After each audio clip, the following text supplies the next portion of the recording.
기도합니다. 하나님, 사순절 기간 가운데 있습니다. 성도들이 주의 십자가의 은혜와 사랑 그리고 부활의 소망으로 살아가는 은혜가 있게 하여 주시옵소서. 이제 주의 말씀을 듣습니다. 목사의 입을 통하여 선포되어지는 말씀 가운데 하나님의 음성을 깨닫게 하시고 하나님의 사랑 가운데 거하는 우리 모든 성도들 될 수 있도록 하나님 함께하여 주옵소서. 예수님 이름으로 기도하옵나이다. 아멘. 할렐루야. 우리 옆에 분 바라보면서 이렇게 한번 인사하면 좋겠습니다. 주님이 당신을 사랑하십니다. 우리 뒤에 분도 바라보면서 한번 인사합시다. 주님이 당신을 진짜로 사랑하십니다. 오늘 주예전에 나온 여러분 모두를 주님의 이름으로 환영하고 축복합니다. 우리가 사는 세상은 어떻습니까? 겉보기에는 잔잔한 호수 같죠. 그런데 우리가 상상할 수 없는 때, 우리가 예상할 수 없을 때 폭풍이 언제든지 몰아치는 곳이 우리가 사는 세상이라는 거예요. 그리고 이런 폭풍은요, 믿음이 있는 사람이든 없는 사람이든 아무 상관이 없습니다. 예수님의 제자들에게도 폭풍이 닥쳤습니다. 제자들 어떤 사람입니까? 그 어떤 사람보다 예수님을 잘 믿었고 그 어떤 사람보다 예수님을 열심히 믿었던 사람들입니다. 하지만 인생의 폭풍이 제자라고 비껴가지 않았다는 거예요. 오히려 그들에게 몰아닥친 광풍은 모든 것을 삼킬 것 같은 험한 그런 극심한 바람이었습니다. 이처럼 모든 사람은 이런 광풍 앞에 서게 됩니다. 그런데 누구나 이런 광풍 앞에 서게 되면 뭐밖에 보이는 줄 아십니까? 내 눈앞에 몰아치는 광풍밖에 보이지 않는다는 거예요. 그런데 여러분, 우리 눈에는 비록 광풍밖에는 보이지 않지만, 폭풍밖에는 보이지 않지만 우리와 함께 하시는, 나와 함께 하시는 주님이 계시다는 사실을 잊어서는 안 됩니다. 제자들에게 닥친 폭풍은 굉장히 사나웠어요. 파도는 배를 삼킬 것만 같이 높았고 금방이라도 배를 침몰할 것 같이 뱃속에는 물로 가득했습니다. 그들이 할 수 있는 것 아무것도 없었습니다. 하지만 제자들은 그 폭풍을 이겨내고 목적지까지 무사히 도착합니다. 왜냐하면 그 고통의 순간에 그 배에 예수님이 함께 타고 있다는 사실을 알았기 때문에. 요한복음 1장 1절과 3절은 이렇게 우리에게 말씀합니다. 우리 이 말씀 같이 한번 읽어보겠습니다. 태초에 말씀이 계시니라. 이 말씀이 하나님과 함께 계셨으니 함께 계셨고 만물이 그로 말미암아 지은 바 되었으니 지은 것이 하나도 그가 없이 된 것이 없느니라. 아멘. 오늘 이 예배당에 나오실 때 인생의 광풍, 폭풍 가운데 정말 말할 수 없는 어려움을 품고 이 자리에 나오신 분들이 있으십니까? 여러분, 폭풍 가운데, 이 어려움 가운데 서 있다 하더라도 나 혼자가 아니라는 거예요. 천지를 창조하신 주님께서 여러분들을 기억하시고 여러분들과 함께 하시고 계시다는 것을 아는 것, 여러분, 이것이 믿음인 거예요. 사랑하는 성도 여러분, 내가 믿는 주님이 내 인생 앞에 몰아치는 폭풍보다 강한 분임을 믿으십니까? 아멘 하셔야죠. 아멘 하셔야죠.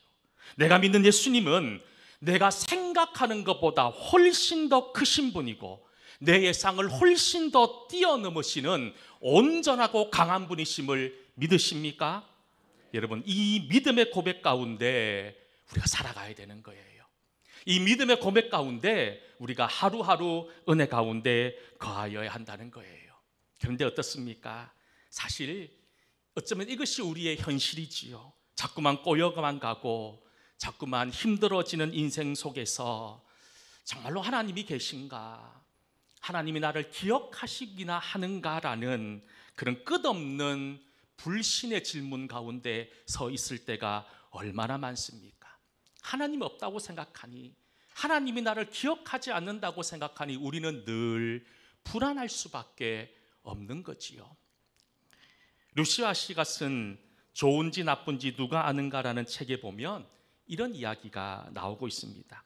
한 수도승이 제자와 함께 여행을 떠나게 되었습니다.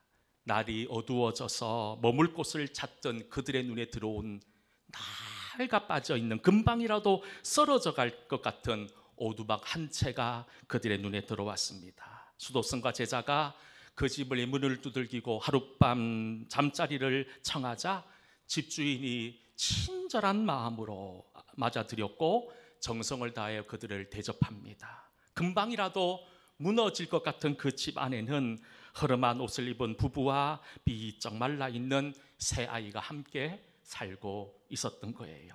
식사를 마치고 수도승이 그 가족들에게 아니 왜 이렇게 척박한 곳에 이렇게 힘들게 살고 있느냐라고 물어보니 지친 얼굴을 한 남편이 이렇게 말합니다. 지금 자기들이 가진 것은 늙은 암소 한 마리가 전부라는 거예요. 이 암소 한 마리에서 나오는 젖으로 겨우 생계를 유지하고 살아간다는 거예요.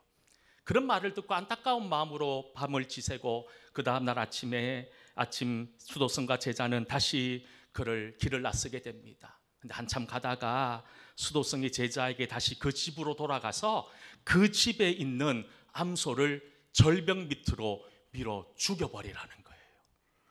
제자는 그 스승의 말이 무슨 말인지 처음에 이해를 할 수 없었어요. 그 길을 의심했어요. 제자는 스승에게 스승님, 그 가정에 이 암소 한 마리가 전부인데 이것 의지하고 살아가는데 이것마저 없으면 아마 그들은 굶어 죽을지도 모릅니다. 하소연하였지만 스승의 의지를 겪을 수가 없었어요. 그래서 제자는 그 가족이 걱정되었지만 어쩔 수 없이 스승의 말대로 몰래 가서 그 암소를 절벽으로 밀어뜨려 죽게 만들었던 거예요. 몇 년의 시간이 지났습니다. 그 제자였던 사람이 이제 그 길을 다시 여행하면서 예전에 은혜를 원수로 갚았던 그 기억이 너무 사무쳐서 그 가족을 찾아가서 용서를 빌려고 다시 그 집을 찾아났습니다. 그런데 예전에 있었던 그 허름한 오두막은 보이지 않고 그 옆에 대궐 같은 집이 한 채 서 있더라는 거예요. 그래서 예전 그 가족의 소식이 궁금해서 대궐 같은 문을 두들겼어요. 계세요, 계세요. 문을 두들기니까 예전에 자신을 환대해 줬던 그 남편이 그 집 문을 열고 나오는더라는 거예요. 제자는 깜짝 놀라서 몇 년 전에 자신의 스승과 자신이 이 오두막집에서 묵었던 이야기를 하니 그때의 일을 기억하고 있더라는 거예요. 그 사람 집에 들어가서 하룻밤을 여하고 또 귀한 식사를 대접받고 궁금해서 이렇게 묻습니다. 예전에 그렇게 오두막 한 채에서 겨우겨우 살아갔던 것으로 기억하는데 무슨 일이 있었기에 이렇게 대궐 같은 집을 짓게 되었습니까? 라고 물었던 거예요. 그러자 그 남편이 이렇게 얘기합니다. 예전에 우리 집에는 암소 한 마리가 전부였다는 거예요. 그런데 어느 날 그 암소가 절벽에 떨어져 죽은 그날 이제 우리는 죽었구나 생각했다는 겁니다. 이제 우리에게는 희망과 소망이 사라졌구나 생각했는데 그때 들었던 생각이 뭐냐면 이렇게 죽을 수 없다는 거예요. 그래서 척박한 땅을 일구어서 나무도 심고 약초도 심고 해서 그것을 갖다 팔고 팔아서 지금은 마을에서 가장 큰 부자가 되었다는 이야기입니다. 그래서 그러면서 하는 말이 있습니다. 그때 암소가 절벽에서 떨어져 죽지 않았다면 우리는 평생 낡아 빠진 오두막에서 살다 죽었을 겁니다. 그러면서 하는 말이 우리 가족에게 그 암소가 절벽에서 떨어진 그날이 우리 인생의 최고의 날이었습니다라고 그런 이야기를 하더라는 겁니다. 한자에도 보면 인생사 세옹지마라는 말이 있죠. 이 말 또한 좋은 것이 꼭 좋은 것은 아니고 나쁜 것이라고 꼭 나쁜 것은 아니다라는 말 아닐까요? 지금 여러분들의 삶 속에는 좋은 일이 많습니까? 나쁜 일이 많습니까? 우리가 믿음이 있다고 말하지만 늘 좋고 나쁨의 기준은 분명합니다. 그 기준은 세상의 기준이지요. 흔히 말하는 좋은 것은 무엇입니까? 출세하고 성공하고 내가 이루고 싶은 꿈과 소망이 만들어졌을 때 그것을 우리는 좋은 것이라고 이야기하죠. 반대로 나쁜 것은 무엇입니까? 실패하고 병들고 넘어지고 이런 것들은 우리가 나쁜 것이라고 우리 스스로 규정하고 살아가고 있다는 겁니다. 그런데 성경은 끊임없이 말합니다. 내가 원하고 내가 계획하고 내가 마음먹은 대로 일이 술술 벌어지고 아무 걱정 없이 모든 사람들이 다 부러워하는 삶을 살고 있다 하더라도 결국 그것이 우리를 망하게 할 수 있는 기름을 성경은 이야기합니다.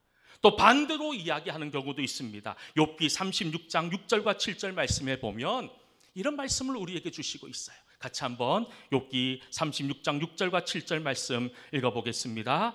하나님은 고난받는 자에게 공의를 베푸시며 그의 눈을 악인에게 떼지 아니하시며 그들 왕들과 함께 왕자에 앉히사 영원토록 존귀하게 하셨나이다. 여러분, 이 말씀 우리가 기억했으면 좋겠어요.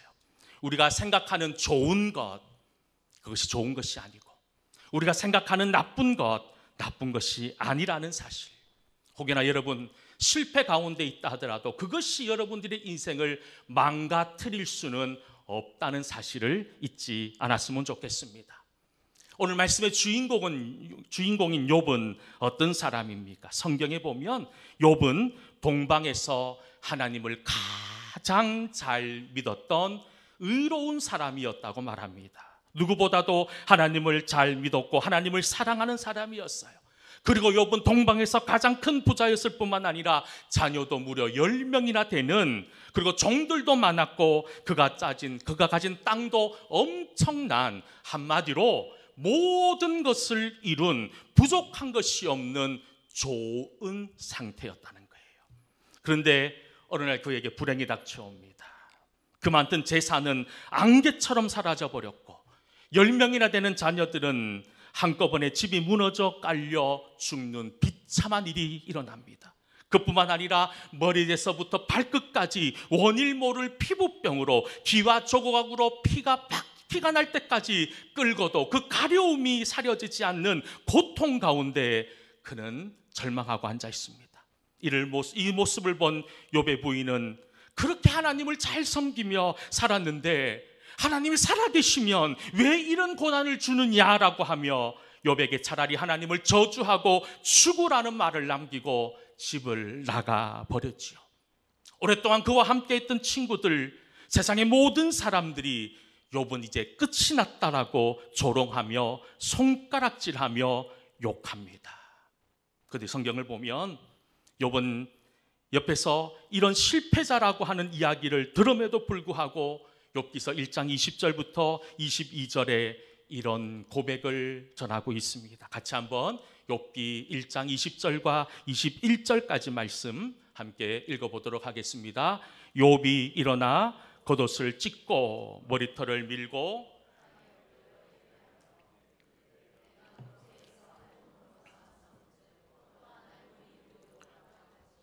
주신 이도 여호와시요 거두신 이도 여호와시오니 여호와의 이름이 찬송을 받으실지니이다 하고, 여기는 기록하지 않았지만 22절 말씀에 또 이렇게 얘기합니다. 이 모든 일이 욥이 범죄하지 아니하고 하나님을 향하여 원망하지 아니했다라고 말입니다. 여러분 이해가 되십니까? 이해가 되십니까? 저는 아무리 생각해도 욥이 이해가 되지 않습니다. 그 많던 재산, 그 많던 자녀들, 그 많던 주변에 있는 가축과 수많은 땅, 그리고 가족, 남편, 아내, 그리고 친구들 모두 다 실패자라고 모든 것이 이제 사라져버린 그 상황 가운데 여러분 주신 이도 여호와시요 거두신 이도 여호와라고 고백하고 있는 그가 저는 사실 이해가 되지 않습니다. 아니 하나님 욕이라도 좀 하지요. 아니 하나님 살아계시면 어찌 이런 일을 행할 수 있습니까? 근데 욥은 그럼에도 불구하고 하나님 앞에 범죄하지 않았고 하나님을 원망하지 않았다고 고백하고 있습니다. 많은 분들은 욥이 대단한 의인이었고 대단한 믿음의 사람이었기 때문에 가능한 일이었다라고 말하는 분도 있지만 그렇지 않다는 거예요.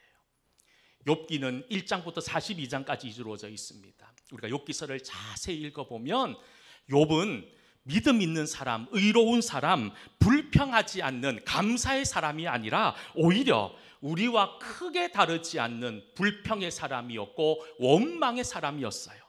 욥기 6장 4절에 보면 하나님이 나에게 불화살을 쐈다고 얘기합니다. 또 한 문을 찾아볼까요? 욥기 7장 11절 말씀에 보면 욥이 이렇게 얘기합니다. 같이 한번 읽어봅시다. 그런즉 내가 내 입을 금하지 아니하고 내 영혼의 아픔 때문에 말하며 내 마음의 괴로움 때문에 불평하리이다. 하나님 앞에 불평하고 있다는 거예요. 하나님 어찌 이런 일을 행할 수 있습니까? 불평했다는 거예요.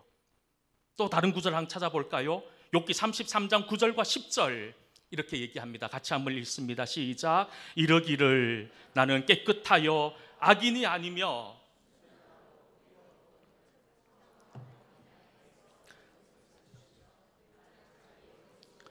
아멘. 여러분 욥기 33장 말씀이 뭡니까? 나는 잘못한 게 없다는 거예요. 하나님 실수하셨어요 라는 거예요. 하나님 잘못하셨어요 라는 말이에요. 이처럼 욥 또한 우리처럼 불평의 사람이었고 원망의 사람이었다는 거예요. 여러분 모든 사람이 똑같아요. 어느 누가 고난을 좋아합니까? 어느 누가 실패를 좋아합니까? 어느 누가 내 잘하는 사업이 망하기를 소망하는 사람 아무도 없어요. 좋아하는 사람 아무도 없다는 겁니다. 왜 사람이 고난을 싫어할까요?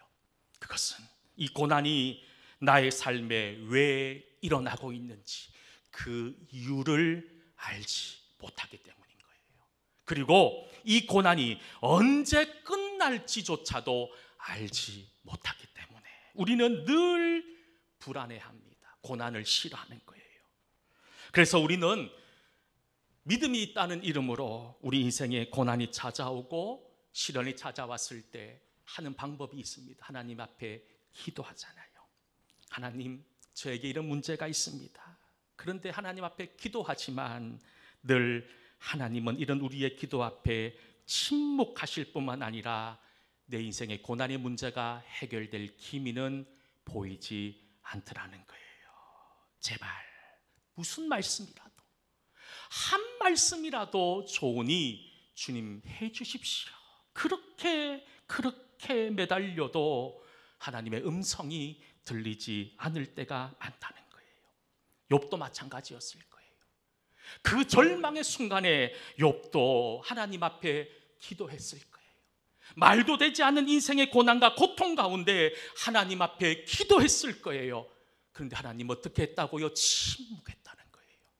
하나님의 반응이 없습니다. 그래서 오늘 본문 8절과 9절에 욥이 이렇게 이야기하는 거예요. 오늘 8절과 9절에 뭐라고 얘기합니까? 같이 한번 읽어봅시다.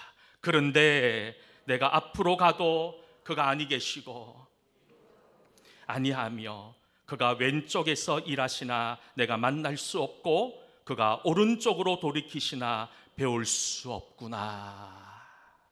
내가 앞으로 가도 그가 계시지 않고 보이지 않고 내가 왼쪽으로 가도 오른쪽에 계신 것 같고 오른쪽으로 가면 왼쪽에 계신 것 같아요.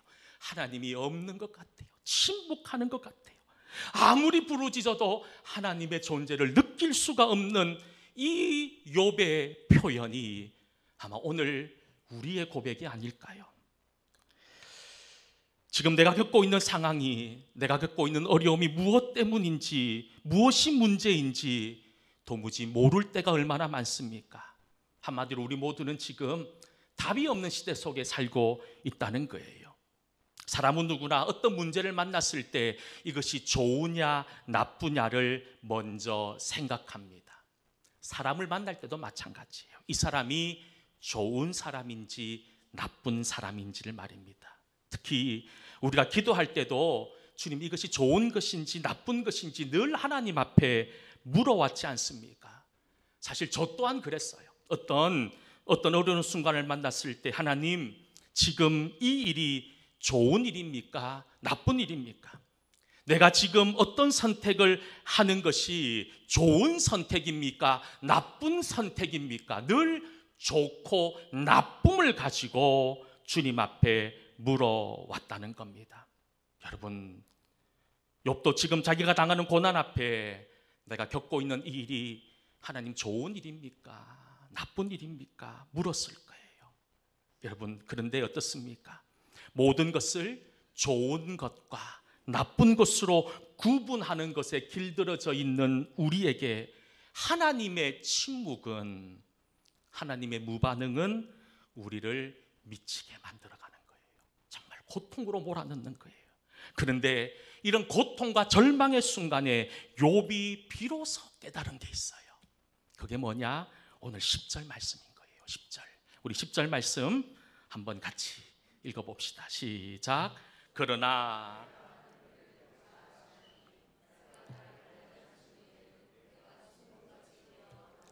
아멘. 우리 다시 한번 읽읍시다. 시작. 그러나 내가 가는 길을 그가 아시나니 그가 나를 단련하신 후에는 내가 순금같이 되어 나오리라. 아멘.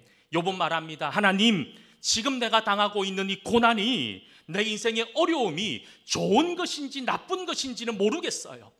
그것이 어떤 것인지 어떤 의미인지는 모르겠지만 분명한 것 하나 알겠습니다. 그것이 뭐냐? 오직 하나님께서 나의 가는 길을 아시고 나를 순금과 같이 만들어 주실 것이라고 하는 믿음, 이 믿음이 그의 절망의 끝에 깨달은 진리의 말씀이었다는 거예요. 욥은 고백합니다. 하나님이 이 고난의 시간, 이 말도 안 되는 참담한 현실, 내 생각과 내 계획과 내 방법대로 풀어지지 않는 인생사 속에서 하나님께서 나를 단련하시고 나를 순금같이 하실 것이라고 하는 분명한 믿음, 그 믿음을 욥은 회복할 수 있었던 겁니다. 여러분, 우리가 잘 아는 찬송 중에 내일일은 난 몰라요라는 찬양이 있지요. 가사를 보면 이렇습니다. 내일일은 난 몰라요. 하루하루 살아요. 불행이나 요행도 내 뜻대로 못해요. 험한 이 길 가고 가도 끝은 없고 고네요. 주님 예수 팔레 미시사 내 손 잡아 주소서. 내일 일은 난 몰라요. 장래일도 몰라요. 하나님이여 날 붙드사 평탄한 길 주옵소서. 이게 무슨 고백입니까? 주님, 이 길이 좋은 길인지 나쁜 길인지 모르겠지만 하나님과 걸어가는 이 길이 가장 좋은 길이고 나를 정금과 같이 순금처럼 만드는 길입니다라는 고백. 여러분, 이것이 우리의 믿음이 되어야 되고 우리의 삶의 태도가 되어야 된다는 거예요. 여전히 우리는요, 이 말씀 가운데서도 늘 좋고 나쁜 것, 성공이냐 실패라는 그 이 양갈래의 길 앞에서 서 있습니다. 그 선택의 길 앞에 우리는 늘 하나님으로부터 멀어지는 거예요. 그러니 지금 우리가 걸어가야 되는 것은 예수님이 걸으셨던 십자가의 길이에요. 예수님의 보혈을 의지하고 한 걸음 한 걸음 걸어갈 때 하나님께서 저와 여러분의 인생길을 순금같이 만들어 주신다는 믿음. 결국 좋으냐 나쁘냐의 문제가 아니라 어떤 상황, 어떤 형편 속에서도 하나님을 신뢰할 수 있는 사람, 이것이 바로 믿음의 사람인 거예요. 로마서 8장 26절부터 28절 우리가 잘 아는 말씀에 이런 말씀이 있지요. 이와 같이 성령도 우리의 연약함을 도우시나니 우리는 마땅히 기도할 바를 알지 못하나 오직 성령이 말할 수 없는 탄식으로 우리를 위하여 친히 간구하시느니라. 마음을 살피시는 이가 성령의 생각을 아시나니 이는 성령이 하나님의 뜻대로 성도를 위하여 간구하심이니라. 우리가 알거니와 하나님을 사랑하는 자, 곧 그의 뜻대로 부르심을 입은 자들에게는 모든 것이 합력하여 선을 이루어 주실 것이라고 하는 믿음, 이 믿음을 회복하는 은혜가 있기를 간절히 소망합니다. 바울은 계속해서 로마서 8장 37절과 39절에 이렇게 고백합니다. 같이 한번 37절부터 9절까지 말씀 읽어봅시다. 기록된 바 우리가 종일 주를 위하여 죽임을 죄송합니다. 37절 제가 읽어드리겠습니다. 기록된 바 우리가 종일 주를 위하여 죽임을 당하게 되며 도살당한 양같이 여김을 받았다 함과 같으니라. 그러나 이 모든 일을 우리를 사랑하시는 이로 말미암아 우리가 능력히 이기느니라. 내가 확신하노니 사망이나 생명이나 천사들이나 권세자들이나 현재이나 장래이나 능력이나 높음이나 깊음이나 다른 어떤 피조물이라도 우리를 우리 주 그리스도 예수 안에 있는 하나님의 사랑에서 끊을 수 없느니라.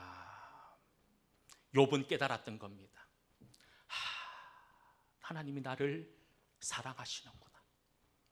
나를 순금같이 만드시기를 원하시구나. 이 세상의 논리인 성공이냐 실패냐 좋은 것이냐 나쁘냐라고 하는 이 여러분 양갈래의 길에서 헤매이고 있는 우리들을 향해서 또 다른 길을 제시해 주시고 있는 거예요. 주님이 걸었던 그 십자가의 길. 살아계신 성령 하나님께서 지금 여러분의 연약함을 도우십니다. 살아계신 성령 하나님께서 여러분들을 위하여 친히 기도하고 있습니다. 살아계신 성령 하나님이 그의 뜻대로 부름받은 여러분 한 분 한 분 가운데 모든 것을 합력하여 선을 이루어 주신 그 하나님의 사랑. 여러분, 내 상식으로 이해되지 않는 불평과 고난이 파도처럼 밀려온다 하더라도 내가 걸어가는 길 하나님이 아시고 그 길 끝에는 우리를 순금같이 만들어주시는 하나님이 계시다라고 하는 그 믿음을 가지고 이 사순절 기간 주님을 향해 뚜벅뚜벅 걸어가는 저와 여러분 모두 다 될 수 있기를 주의 이름으로 간절히 축원합니다. 우리 함께 찬양 드렸으면 좋겠습니다. 주가 보이신 생명의 길 찬양하겠습니다.